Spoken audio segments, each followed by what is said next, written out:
Today we explore Charles Spurgeon's sermon titled David's Dying Song, preached on April 15, 1855. This message reflects on the final words of King David, recorded in 2 Samuel 23, verse 5. Although my house be not so with God, yet he hath made with me an everlasting covenant, ordered in all things and sure. For this is all my salvation and all my desire, although he make it not to grow. Spurgeon begins by reminding us of the unique weight carried by the last words of the saints. There is something deeply moving in hearing the departing testimony of those whose earthly voices fade into eternity. David's words, however, are more than human.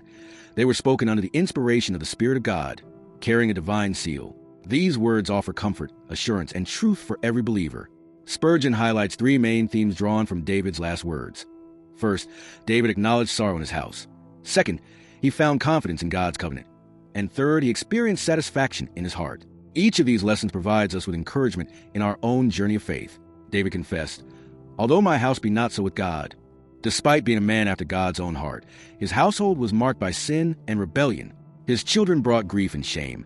His family life bore many sorrows. This is a reminder that no matter how great one's public victories may be, private trials often remain. Spurgeon explains that many of us can echo David's words. There are all those in every life, regrets, disappointments, or ongoing struggles within our homes or hearts. Yet these sorrows, though painful, are not the final word. Spurgeon stresses that such trials are even permitted by God for our growth. The thorn in the nest, as he calls it, reminds us that we are not meant to rest in this world, but to long for heaven.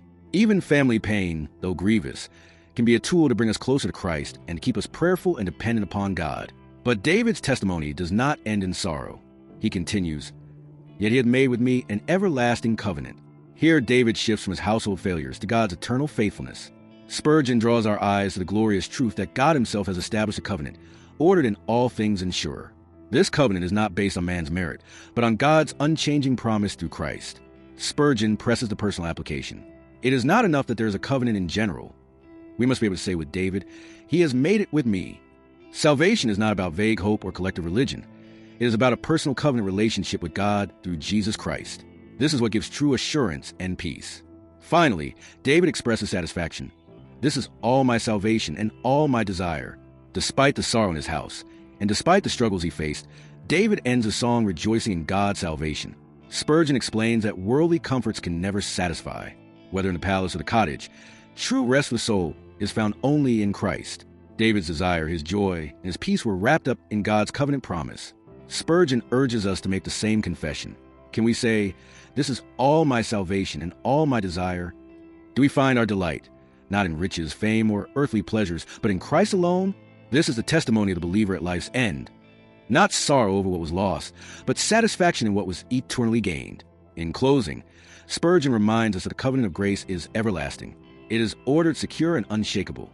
Though we face trials in our homes, sorrows in our hearts, and struggles in our lives, we can look beyond them and say with David, "Yet he hath made with me an everlasting covenant." May this truth anchor us in times of trial, comfort us in sorrow, and lead us to find full satisfaction in Christ, who is all our salvation and all our desire. Thank you for joining us, and please like the video, subscribe, and share. God bless you all, and I hope to see you again.